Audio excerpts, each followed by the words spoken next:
HALCYON DAZE, the final voyages of the Galactic Starcruiser. This is an independent film that has a Kickstarter. Have any of you heard of this? No. It's the Halcyon, actually. That's the ship that they tried to push on everyone. Yeah, it's the documentary that about closed and cost them like millions of dollars. They tried to open it over at Disney. Yeah, it's so this like an expensive Star Wars hotel, basically. Oh, and they added it to canon. They said that Anakin and Padme conceived Luke and Leia on their honeymoon on this ship. A bunch of dumb shit. And you could stay in that room. Yeah. In any case, the Galactic Starcruiser was a colossal disaster, based in the the sequel trilogy, all those characters. It essentially, I think the best description of it I heard was from Jenny Nicholson. Shout out to her. Watch her 4-hour plus where she breaks down the failure of this thing. It essentially is a role-playing hotel where you play children's birthday games. It's ill-conceived, terrible, and overpriced. And an intrepid filmmaker went on one of the almost nearly final voyage of the Starcruiser and amassed 100 hours of footage to make a documentary. They're halfway to their goal with 30 days to go. Would you like to see this?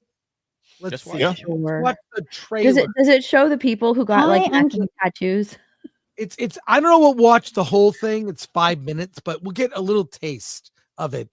I'm a little the pink hair. I don't know. I'm not convinced here, but let's watch this. Harry Copeland, director of Halcyon Daze, a featured documentary about the short but spectacular run of a unique entertainment experience at Disney World called the Star Wars Galactic Starcruiser. But the thing is, this film isn't about Star Wars or Disney, really. It's about art, innovation, and community. Galactic Starcruiser was a one-of-a-kind attraction that simulated in real time and live action a 2-day journey through the Star Wars universe aboard a luxury cruise liner spaceship called the Halcyon. This stunning work transcended mere entertainment, combining elements of interactive theater, immersive art, cosplay, gaming, live-action roleplay. I think you like shit. High-tech set design, luxury, hospitality, musical performance, special effects. It was a lot. I'm making this film because I want to understand why I got so obsessed with it. So for the past 2 years, we've been working hard on a documentary that captures the history. The history of immersive entertainment is the campfire. Legacy and impact of the Starcruiser. I believe Galactic Starcruiser is just the beginning of this kind of immersive experience. Our team shot over 100 hours of footage, conducted over 50 interviews. It means a lot because it's the place where, I found my true self. Not just with the incredible fans, but with academics. Live action role play is adult pretend play. Field experts. So when I saw this, I was like, this is my dream come true. Starcruiser actors. I personally know the power of giving people the opportunity to step outside themselves and experience being the hero of the story. Designers. That actor's ability to connect with people is really the heart of the art form. And we didn't stop there. Viewers of Halcyon Daze will get to experience the dazzling scope, the incredible artistry as they follow alongside my alter ego, Snacks. Jellicle Snug Snack? You can call me Snacks for short. Don't ask. Aboard one of the final voyages of this incredible work. Well, people paid $5,000 for this. I can't. I'm just Snacks. okay. I really want to see this. I don't care. I actually no. Hey, Gary. So much purple hair. I don't know this. Her hero is Haldo. Yeah. That took me out right there. That's like, nah, I'm good. I'm good. I don't need to watch this. Well, I'll see it. The thing is with it, do you guys want to watch the rest? Will you fund it? I know you're a kid, but would you fund it? I'd seen enough. Will you donate money to see this? It's I'm getting along in years now. I got to be like really good with my time. So I thank you, Dante. Well, thank you. Here's the deal. They're halfway to their goal. They will make it. because there's 30 days to halfway go. there. It'll fund, but you're not going to get to see the movie until October of 2026. That's the estimated delivery. So $20 digital download, you know, I might do it. I want to get the updates. I hope they do a Blu-ray.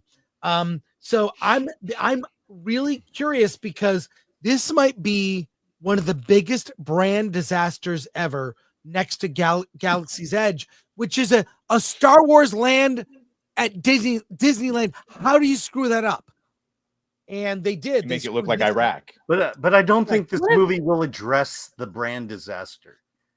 One of their experts that I was trying to like look up all these people that were popping up, that were the experts that they're talking to. One of the experts is a progressive.